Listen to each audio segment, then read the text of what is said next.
السلام علیکم ورحمۃ اللہ وبرکاتہ، الحمدللہ والصلاۃ والسلام علی رسول اللہ، رب اشرح لی صدری ویسر لی امری واحلل عقدۃ من لسانی یفقہوا قولی۔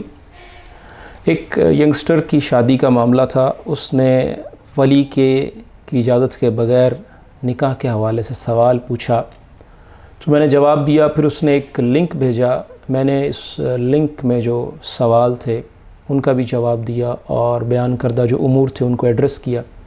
خیر وہ نوجوان کنونس ہو گیا، وہ ٹین ایجر کنونس ہو گیا۔ تو اس کے بعد اسی موضوع پر میں کچھ تفصیل مزید جو ہے آپ کے سامنے بھی رکھتا ہوں۔ پہلا پوائنٹ جو ہے، یہ پہلا نقطہ ہے کہ ولی کے بغیر نکاح نہیں ہے۔ تو جمہور ائمہ کرام، جن میں امام شافعی رحمہ اللہ، امام احمد رحمہ اللہ، امام مالک رحمہ اللہ، ان تمام کا موقف یہی ہے کہ کسی بھی مرد کے لیے یہ جائز نہیں ہے کہ وہ عورت سے اس کے ولی کی اجازت کے بغیر شادی کرے، چاہے وہ عورت کنواری ہو، چاہے وہ مطلقہ ہو اور چاہے وہ بیوہ ہو۔ امام بخاری رحمہ اللہ چند 3 آیات کتاب النکاح باب من قال لا نکاح الا بولی میں لے کر آئے ہیں، اور ہم آپ کے سامنے آیات ذکر کرتے ہیں کہ وَإِذَا طَلَّقْتُمُ النِّسَاءَ فَبَلَغْنَ أَجَلَهُنَّ فَلَا تَعْضُلُوهُنَّ أَن يَنكِحْنَ أَزْوَاجَهُنَّ، سورۃ البقرہ آیت 232۔ اور جب تم عورتوں کو طلاق دو پس وہ اپنی عدت کو پہنچ جائیں تو انہیں اس سے نہ روکو کہ وہ اپنے خاوندوں سے نکاح کر لیں۔ تو یہاں اللہ تعالیٰ نے خطاب جو ہے اولیاء کو کیا ہے اور ان کو کہا ہے کہ انہیں نہ روکو کہ وہ اپنے اگر پہلے خاوند سے تجدید نکاح کرنا چاہتی ہیں اور دوسرا نیا نکاح اس سے کرنا چاہتی ہیں ایک طلاق کے بعد، تو آپ انہیں اس سے مت روکے۔ تو خطاب اولیاء کو ہے، یہ پہلی دلیل ہو گئی۔ اور دوسری آیت جو ہے اس میں ہے کہ وَلَا تُنْكِحُوا الْمُشْرِكِينَ حَتَّى يُؤْمِنُوا، سورۃ البقرہ آیت 221 کی، اور نہ اپنی عورتیں مشرک مردوں کے نکاح میں دو یہاں تک کہ وہ ایمان لے آئیں۔ اور یہاں بھی خطاب جو ہے اولیاء کو ہے۔ اسی طرح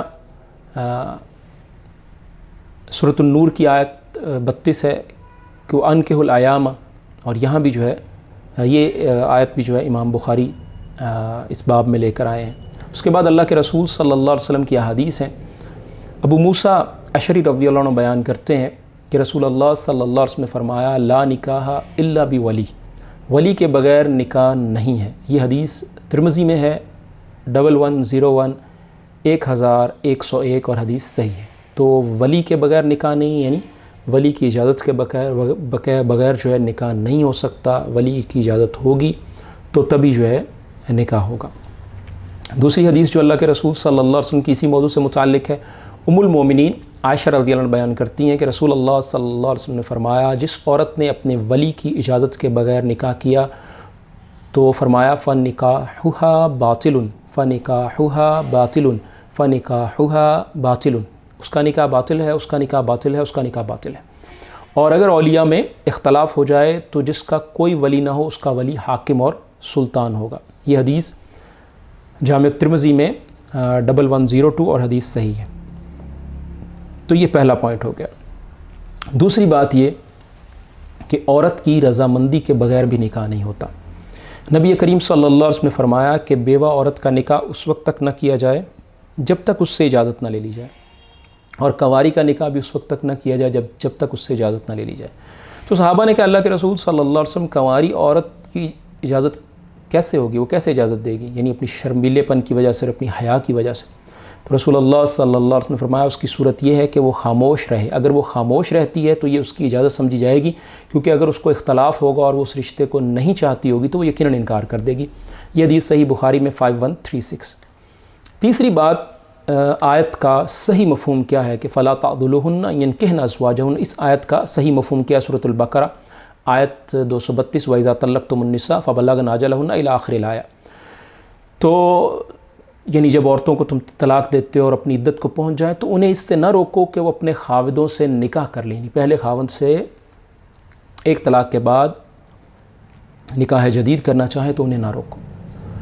تو اس آیت کو امام بخاری بھی جو ہے اسی باب میں لے کر آئے ہیں کہ ولی کی اجازت کے بغیر جو ہے نکاح نہیں ہے، ان کا استدلال بھی یہی ہے۔ اسی طرح تفسیر ابن کثیر میں دیکھیے تو مفسر جو ابن کثیر ہے رحمہ اللہ، انہوں نے بھی یہی لکھا ہے کہ ولی کا ہونا جو ہے ضروری ہے۔ اور تفسیر قرطبی میں امام قرطبی لکھتے ہیں کہ یہاں خطاب جو ہے اس آیت میں اولیاء کے لیے ہے، ولی کے لیے ہے، تو ان کا موقف بھی ان کے نزدیک بھی یہی صحیح ہے۔ اور ایک حدیث جو ہے جو تفاسیر میں بھی موجود ہے، امام بخاری بھی اس کو نے صحیح بخاری میں بھی نقل کیا ہے، معقل ابن یسار رضی اللہ عنہ کی، وہ حدیث بڑی وضاحت کر دیتی ہے اس آیت کے صحیح مفہوم کے تعین کے لیے، جن کو یہ آیت جو ہے اس کا صحیح مفہوم سمجھ نہیں آیا۔ معقل ابن یسار رضی اللہ عنہ فرماتے ہیں کہ میں نے اپنی بہن کا نکاح ایک شخص سے کیا۔ کس نے کیا؟ معقل ابن یسار۔ پہلا نکاح بھی بہن نے خود نہیں کیا، بلکہ معقل ابن یسار رضی اللہ عنہ نے اپنی بہن کا نکاح کیا ایک شخص سے، اس نے طلاق دے دی، عدت گزر گئی تو دوبارہ نکاح کا پیغام لے آیا۔ تو معقل ابن یسار کہتے ہیں کہ میں نے تمہارا نکاح کیا، ولی معقل ابن یسار ہے، تو کہ میں نے اس کو تمہاری بیوی بنایا، تمہاری عزت افزائی کی، تم نے طلاق دے دی، پھر نکاح کا پیغام لے کر آ گئے، اللہ کی قسم وہ تمہارے پاس نہیں آ سکتی۔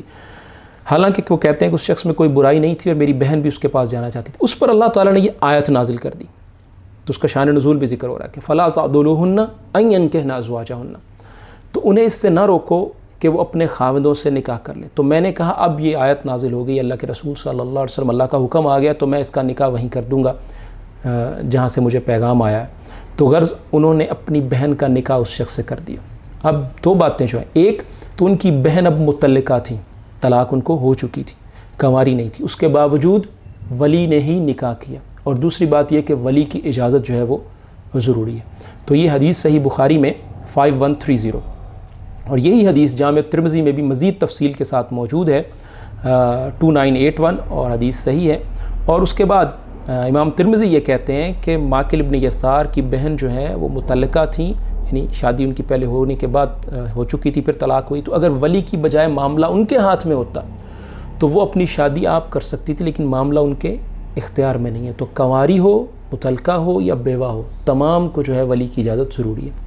دوسری بات وہ جو لکھتے ہیں امام ترمذی، وہ کہتے ہیں کہ وَإِنَّمَا خَاطَبَ اللَّهُ فِي هَذِهِ الْآيَةِ الْأَوْلِيَاءَ، اللہ تعالیٰ نے اس آیت میں ولی کو یا اولیاء کو خطاب کیا ہے۔ چوتھا پوائنٹ ہمارا یہ ہے کہ ایک حدیث پیش کی گئی کہ اللہ کے رسول صلی اللہ علیہ وسلم کے سامنے ایک عورت نے اپنے آپ کو پیش کیا اور اپنے آپ کو ہبہ کیا، صحیح بخاری کی روایت ہے 5126۔ تو اس نے کہا اللہ کے رسول صلی اللہ علیہ وسلم میں آپ سے نکاح کرنا چاہتی ہوں، تو اللہ کے رسول صلی اللہ علیہ وسلم نے خاموشی اختیار کی۔ تو پھر اس کے بعد جو مفہوم بیان کر دیتے پہلے حدیث کا، تو اس کے بعد اللہ کے رسول صلی اللہ علیہ وسلم کے پاس ایک شخص بیٹھا، تو اس نے کہا اللہ کے رسول صلی اللہ علیہ وسلم اگر آپ کو رغبت نہیں ہے، آپ نکاح نہیں کرنا چاہتے، تو میرا نکاح اس سے کر دیں۔ آپ صلی اللہ علیہ وسلم نے مہر کے حوالے سے اس سے دریافت کیا، پھر مہر نہیں تھا اس کے پاس، تو اللہ تعالیٰ نے جو ہے اللہ کے رسول صلی اللہ علیہ وسلم نے اس شخص کا نکاح اس خاتون سے قرآن کریم کی تعلیم کے عوض کر دیا۔ یہ مفہوم ہے حدیث کا۔ اب اس پر سوال یہ اٹھایا گیا کہ اللہ کے رسول صلی اللہ علیہ وسلم کے پاس جب وہ آئی تو آپ صلی اللہ علیہ وسلم نے اس سے ولی کی اجازت کا نہیں پوچھا۔ تو اس کا جواب ہم یہ دیتے ہیں کہ اس حدیث میں تو اور بھی کئی امور کا ذکر نہیں ہے۔ مثلا اللہ کے رسول صلی اللہ علیہ وسلم نے اس خاتون سے جس کے بارے میں یہ معلوم نہیں تھا کہ وہ کنواری ہے یا متعلقہ ہے، تو اللہ کے رسول صلی اللہ علیہ وسلم نے اس سے اس کی رضا کا بھی نہیں پوچھا کہ اللہ کے رسول صلی اللہ علیہ وسلم کے علاوہ جو دوسرا شخص اس سے نکاح کرنا چاہ رہا ہے، اس شخص کے لیے، دوسرے شخص کے لیے اس کی رضا ہے کہ نہیں، کہ اللہ کے رسول صلی اللہ علیہ وسلم کے لیے تو اس کی رضا تھی، تو اس حدیث میں تو یہ بھی ذکر نہیں ہے، تو کیا اب ہم اس کا بھی انکار کر دیں گے؟ اسی طرح اس میں خطبہ نکاح کا بھی ذکر نہیں ہے، تو کیا خطبہ نکاح کا بھی انکار ہو جائے گا؟ بات کرنے کا مقصد یہ ہے کہ اگر ایک حدیث میں ایک بات نہیں ہے اور دوسری حدیث میں وہ بات موجود ہے، تو ہم دوسری حدیث سے لیں گے کہ ایک ہی موضوع پر سارے مسائل و احکام ایک ہی حدیث اور ایک ہی آیت میں کبھی بھی نہیں ہوتے، تو تمام احادیث اور آیات کو جمع کر کے پھر جو ہے مسئلے کو اخذ کیا جاتا ہے۔ اور دوسری بات یہ کہ دوسری احادیث میں جو ہے ولی کا اور ولایت کا ذکر موجود ہے۔ اور تیسری بات یہ کہ اللہ کے رسول صلی اللہ علیہ وسلم نے اس کا جو نکاح کیا اس دوسرے شخص سے، تو وہ اللہ کے رسول صلی اللہ علیہ وسلم نے سلطان اور ولی اور سلطان اور حاکم کی حیثیت سے کیا کہ فالسلطان ولی من لا ولی لہ، تو مفہوم یہی سمجھ میں آتا ہے کہ اس عورت کا کوئی ولی نہیں ہے، اور اللہ کے رسول صلی اللہ علیہ وسلم کو اس نے اپنے آپ صلی اللہ علیہ وسلم کے لیے ہبہ کر دیا، اور اللہ کے رسول صلی اللہ علیہ وسلم نے پھر بطور ولی جو ہے اس کا نکاح اس شخص سے کر دیا۔ اس کے بعد اب پانچواں پوائنٹ ہمارا یہ ہے کہ جو حدیث کا مفہوم ہے اس پر بھی ایک سوال اٹھایا گیا اور اعتراض کیا گیا کہ لا نکاح الا بولی، تو اس میں کون سا لکھا ہے کہ باپ جو ہے وہ ولی ہوتا ہے؟ تو ولی تو جس کوئی بھی کام جو کرنے والا ہوتا ہے، جو اس کا متولی ہوتا ہے وہ ولی ہوتا ہے، تو عورت خود ہی اپنی ولی ہے۔ تو یہ حدیث کی تعویل اس لیے انہوں نے کی کہ حدیث اور قرآن کی آیت میں ٹکراؤ ختم ہو جائے۔ تو اس کا جواب ہم یہ دیتے ہیں کہ قرآن اور حدیث میں پہلی بات تو یہ کوئی ٹکراؤ نہیں۔ دوسری بات یہ کہ اگر عورت خود ہی اپنی ولی ہے، اگر عورت خود ہی اپنی ولی ہے یا بن سکتی ہے اور خود ہی ولی ہے، تو پھر اس حدیث کے الفاظ کا کیا فائدہ؟ پھر تو جیسے مردوں کے لیے اجازت تھی عورتوں کے لیے بھی اجازت ہوتی، تو پھر اس حدیث کا اور باقی جو احادیث ہے ماقل ابن یسار والی، ان کا کیا مقصد ہوا؟ تو اللہ کے رسول صلی اللہ علیہ وسلم کی کوئی حدیث بے مقصد اور بے فائدہ نہیں ہو سکتی، لیکن انسان جب تقلید پر آمادہ ہو جائے حدیث معلوم ہونے کے باوجود، تو پھر ایسے ہی نتائج سامنے آتے ہیں۔ تو یہ جو مفہوم ان صاحب نے بیان کیا کہ وہ عورت خود ہی متولی ہوتی ہے، تو یہ قرآن کے بھی خلاف ہے، اللہ کے رسول صلی اللہ علیہ وسلم کی حدیث کے بھی خلاف ہے، ماقل ابن یسار کی جو حدیث ہے اس کے بھی خلاف ہے، اللہ کے رسول صلی اللہ علیہ وسلم کا جو طرز عمل ہے اس کے بھی یہ خلاف ہے۔ اور ماقل ابن یسار والی حدیث جو ہے یہ 2981 صحیح ترمذی میں اور بخاری میں جو ہے 5130 موجود ہے۔ چھٹی بات جو ہم بیان کریں گے کہ ابو ہریرہ رضی اللہ عنہ سے روایت ہے کہ رسول اللہ صلی اللہ علیہ وسلم نے فرمایا کہ کوئی عورت کسی عورت کا نکاح نہ کرے، اور نہ عورت خود اپنا نکاح کرے، بدکار عورت ہی اپنا نکاح خود کرتی ہے۔ سنن ابن ماجہ 1882 اور یہ حدیث صحیح ہے 1882۔ تو پہلی بات جو سمجھ آئی کہ عورت کا نکاح نہیں کر سکتی، اس کی ولی نہیں بن سکتی، عورت ولی نہیں بن سکتی، عورت کسی عورت کی ولی نہیں بن سکتی۔ دوسری بات یہ کہ نہ عورت خود اپنا نکاح کر سکتی ہے، خود اپنی ولی نہیں بن سکتی۔ اس سے بھی وہ جو پچھلا ان کا سوال اٹھایا تھا اس کا بھی جو ہے جواب ہو گیا۔ اور تو اللہ کے رسول صلی اللہ علیہ وسلم کی احادیث سے یہ بات ہم نے آپ کے سامنے رکھی کہ ولی کی اجازت کے بغیر نکاح نہیں ہو سکتا، لیکن ساتھ دوسری بات بھی ذہن میں رکھیے گا کہ جس طرح ولی کی اجازت ضروری ہے، اسی طرح لڑکی کی رضامندی بھی ضروری ہے۔ ولی کی اجازت بھی ضروری ہے اور لڑکی کی رضامندی بھی ضروری ہے، دونوں ہوں گے تو نکاح ہوگا۔ اگر ایک بھی شے نہیں ہے تو پھر نکاح نہیں ہونا چاہیے۔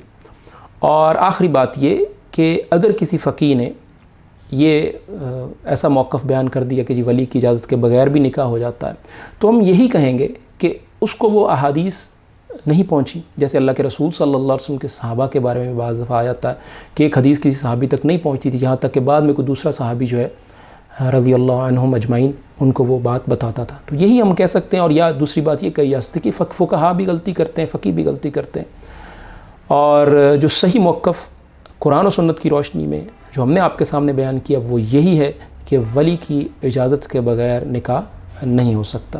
السلام علیکم۔